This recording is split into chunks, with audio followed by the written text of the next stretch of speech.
Bismillahirrahmanirrahim. Assalamualaikum warahmatullahi wabarakatuh. Alhamdulillahirabbil alamin. Panjatkan puji syukur pada Allah Subhanahu wa taala, pagi hari ini kita bisa melaksanakan khatmul Quran secara jama'i. Mudah-mudahan bacaan Al-Quran kita, tilawah Al-Quran kita menjadi amalan ibadah bagi kita semua dan menjadi asbab keberkahan Allah Subhanahu wa taala Allah berikan kepada kita semua. Amin amin ya Allah ya rabbal alamin. Bapak Ibu yang dirahmati Allah Subhanahu wa taala, ada hal yang menarik dari kisah Hudhud, seekor burung pada masa Nabi Sulaiman alaihissalam, di mana beliau kecil, ya, hewan burung kecil, namun Hudhud mampu menjadi asbab, menjadi sebab, menjadi wasilah masuk Islamnya seorang raja perempuan atau disebut dengan Ratu Bilqis.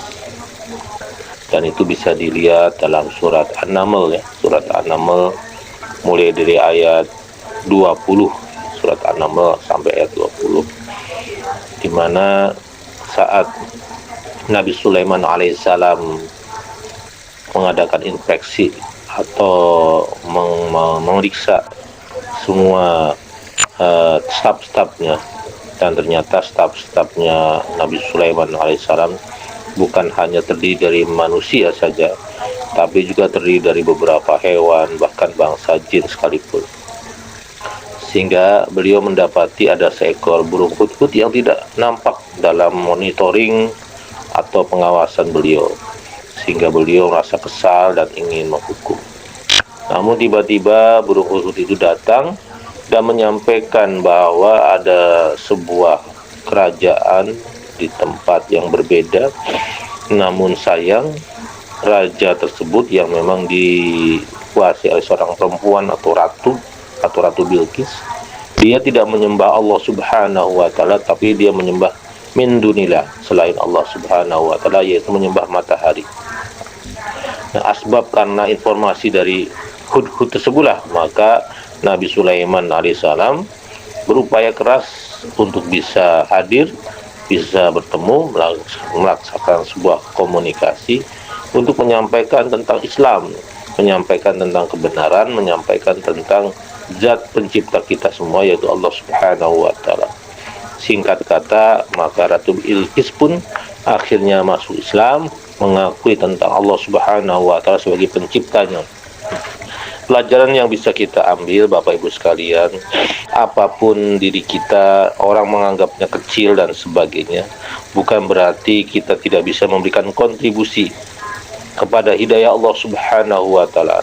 Karena boleh jadi dari sesuatu yang kecil yang kita sampaikan kepada orang lain dan sebagainya, sebagai asbab Allah memberikan hidayah kepadanya.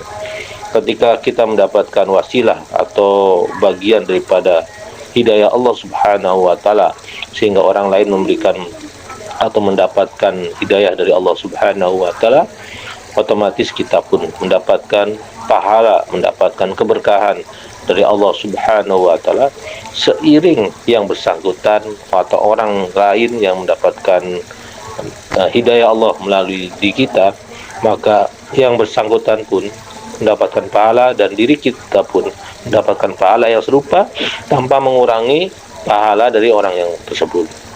Inilah yang dinamakan sebagai amalan yang merupakan sebagai sedekah jariyah atau ilmu yang bermanfaat, yang disebutnya sebagai mengalir, pahalanya mengalir terus kepada kita walaupun kita sudah wafat.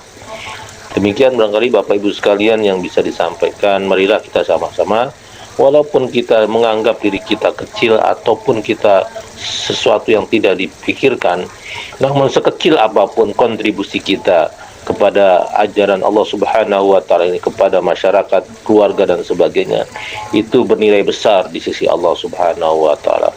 Mudah-mudahan Allah memberikan barokah kepada kita semua. Amin amin ya rabbal alamin. Assalamualaikum warahmatullahi wabarakatuh.